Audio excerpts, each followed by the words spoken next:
अस्सलाम वालेकुम। जैसा कि मैं जो है वो इस पे वीडियो बनाऊंगा कि इंटर्नशिप करने वाले जो तलबा हैं जो कि इंटर्नशिप करना चाह रहे हैं मीडिया हाउसेस में, और या जो इंटर्नशिप कर रहे हैं उनको 3 एहतियातें करने की क्या ज़रूरत है। जो 3 ज़रूरी चीज़ें हैं, जो 3 ज़रूरी पॉइंट्स हैं, जो 3 ज़रूरी एहतियातें हैं जो उन्होंने करनी है मीडिया हाउसेस में, क्योंकि ये इस वक्त इलेक्शन का तो कहते हैं बगल बच गया है, लेकिन बहरहाल इलेक्शन का साल है 2024। तो इससे पहले सारे मीडिया हाउसेस, क्योंकि नॉर्मली मीडिया हाउसेस इंटर्नशिप इतनी जल्दी इंटर्नशिप्स ओपन नहीं करते। इसकी बहुत सारी वजूहत हैं, क्योंकि पाकिस्तान में मेजॉरिटी मीडिया हाउसेस जो हैं वो सबसे बड़ी वजह यह है कि मतलब मेजॉरिटी मीडिया हाउसेस हैं वो जो है वो बहुत ही लिमिटेड और लिमिटेड स्टाफ के साथ चल रहे हैं और मोस्टली अंडर स्टाफ्ड हैं। उसकी बहुत सारी वजूहत हैं। और पाकिस्तान में मेजॉरिटी इंटेलिजेंस स्टूडेंट्स जो है वो मीडिया ज्वाइन करते भी नहीं हैं 12। तो पाकिस्तानी मीडिया हाउसेस जितने भी हैं वो अभी इंटर्नशिप पे लोगों को हायर करेंगे। और जितने भी मास कॉम के ब्राइट स्टूडेंट्स हैं मैं उनसे बात कर रहा हूँ। देखें, जब आप ब्राइट स्टूडेंट होते हैं तो आप बहुत आगे जाते हैं और बहुत आगे जा सकते हैं और बहुत काम आ सकते हैं। तो जो भी मीडिया वर्कर्स आपको वहाँ मिलेंगे, जो आपके सीनियर्स होंगे इंटर्नशिप पे आप जा रहे हैं, तो सबसे बिल्कुल ये एक ऐसी चीज़ है जो शायद कोई भी आपको ना बताए। तो जो भी आपके जो सीनियर्स होंगे वो फ़ौरन जो है ना वो भाप जाते हैं कि कौन बंदा काम का है और कौन नहीं है। तो उनको, अगर आप बहुत ब्राइट स्टूडेंट हैं तो उनको फ़ौरन अंदाज़ा हो जाएगा कि आप डेटा गैदरिंग में, आप जो है इंफॉर्मेशन गैदरिंग में, या आपकी ट्रांसलेशन बहुत स्ट्रॉन्ग है, या आप ट्रांसक्राइब अच्छा करते हैं, तो वो फ़ौरन जान जाएंगे कि भाई आप इस एरिया में बहुत स्ट्रॉन्ग है। तो वो आपसे मैक्सिमम काम लेने की कोशिश करेंगे। तो मैं 3 एहतियातें बता देता हूँ आपको। आपने रील देखी होगी और आप इधर आए हैं तो मैं आपको बता दूँ, बिल्कुल ब्रीफली पहले बताता हूँ, इसके बाद थोड़ी सी डिटेल में बताऊँगा आपको।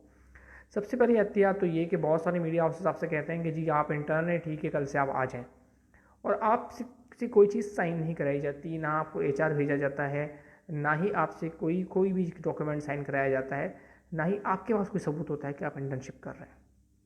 ठीक है, मैंने अक्सर लड़कों और बच्चों को देखा है कि वो जो है मीडिया हाउसेस में बाहर सिक्योरिटी गार्ड्स को बता रहे होते हैं कि भाई देखिए मैं इंटर्न हूँ और मुझे बुलाया गया है इसलिए मैं आया हूँ। फिर वो कॉल की जाती है और बताया जाता है हाँ जी इंटर्न है, या बात तो विजिटर्स के कार्ड पे जा रहे होते हैं।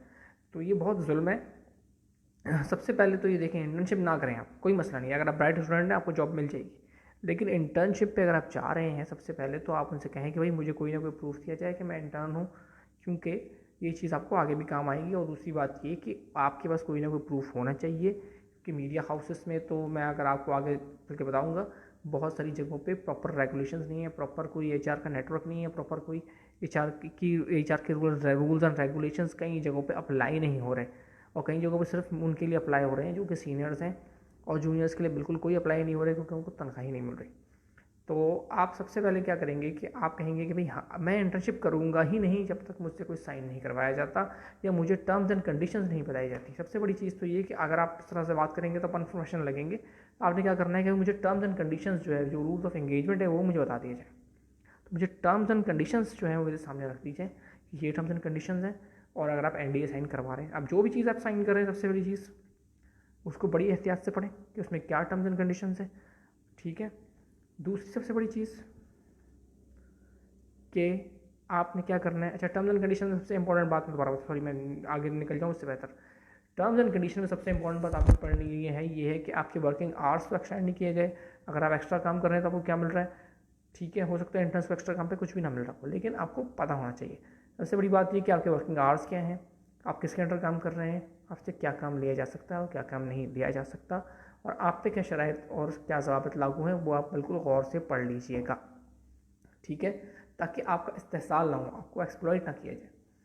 दूसरी सबसे बड़ी चीज़ जो बहुत ही बड़ी इंपॉर्टेंट है, कभी भी कोई भी मीडिया इदारा पाकिस्तान में, चाहे वो छोटा है या बड़ा है, अगर आपसे ये कहता है कि आप पेड इंटर्नशिप नहीं करें, आप अनपेड इंटर्नशिप करें, तो आप बिल्कुल उस पर मत जाएँ। क्योंकि पाकिस्तान में 2-3 बड़े इदारे हैं मीडिया के शायद से, तो वो तनख्वाह देते हैं टाइम पे। पाकिस्तान में मेजॉरिटी जो है मीडिया इदारे, इसकी बहुत सारी वजूहत हैं इस मामले की, वो तनख्वाह 2-2, 3-3 महीने बाद देते हैं। अगर कोई इदारा महीने के अंदर भी तनख्वाह दे रहा है तो उसको बहुत बड़ी नेमत समझा जाता है। तो जो मीडिया वर्कर्स वहाँ पहले से बैठे होंगे, जो अपने घर चला रहे हैं मीडिया की जॉब से, जो कि दिन रात काम कर रहे हैं, मेहनत कर रहे हैं, वो जो है बहुत फ्रस्ट्रेटेड होंगे, क्योंकि पाकिस्तान में 2-3 बड़े मीडिया हाउसेस के अलावा कोई भी टाइम पे सैलरी नहीं देता। तो वो फ्रस्ट्रेटेड होंगे, और क्योंकि काम का बटन ज़्यादा होगा तो सारा काम वो आपसे लेंगे। आप उसमें बहुत कुछ सीखेंगे और वाकई वो आपको बहुत कुछ सिखा भी सकते हैं, लेकिन क्योंकि आप मेहनत कर रहे हैं और आप उनके हिस्से का काम कर रहे हैं कि आप ये समझ लें कि आप वो इदारा वैल्यू ऐड करवा रहा है आपसे। क्योंकि देखिए, अगर किसी भी चैनल पे ये चल रहा है कि जनाब इस हलके में इतने वोटर हैं, इस हलके में ये लोग उम्मीदवार खड़े हैं और इन उम्मीदवारों की ये स्ट्रेंथ है और इस हलके की इतनी पॉपुलेशन है, अगर ये सारा डेटा आपने गैदर किया और टीवी पे चल रहा है, तो आप एक वैल्यू ऐड कर रहे हैं। तो आप बेहतर यही है कि आप पेड इंटर्नशिप पे जाएं, पेड इंटर्नशिप ही करें और उसी पे इसरार करें। क्योंकि इतना सारा वर्कलोड करने के लेने के बाद आपका दिल भी दुखेगा, आपसे काम भी नहीं होगा। और दूसरी बात ये कि आपके किसी भी का आपको अगर ये एक्सपीरियंस से कोई फ़ायदा नहीं होता है, बाद में मीडिया ज्वाइन नहीं करते, तो आपको दुख नहीं होगा, क्योंकि आप you got something in return. ठीक है। और तीसरी और आखिरी बात ये कि जब आप डॉक्यूमेंट साइन करें तो उस वक्त भी आप इसरार करेंगे, और जब इंटर्नशिप कंप्लीट हो जाए कि भाई मुझे इंटर्नशिप का सर्टिफिकेट इशू किया जाए। क्योंकि इवेंचुअली जब आप बेसिकली अपने कैरियर को स्टार्ट करेंगे या मार्केट में एंटर होंगे, तो आपके पास क्या सबूत होगा कि आपने फला जगह इंटर्नशिप की है? वो इंटर्नशिप सर्टिफिकेट होगा। बिल्कुल। और मैं आपको एक और बात बता दूँ, ये जो बहुत ही कम लोग बताएंगे, बहुत सारे मीडिया इदारे आपसे कहेंगे कि भाई ठीक है, आप इंटर्न हैं, आप बहुत अच्छा काम कर रहे हैं, तो आप हमें ज्वाइन कर लें। लेकिन ज्वाइन करने उस वक्त ही बड़ी रोज़ी लगती है ऑफ़र, क्योंकि आप यंग होते हो, हाँ ठीक है यार मैं ज्वाइन कर लूँ।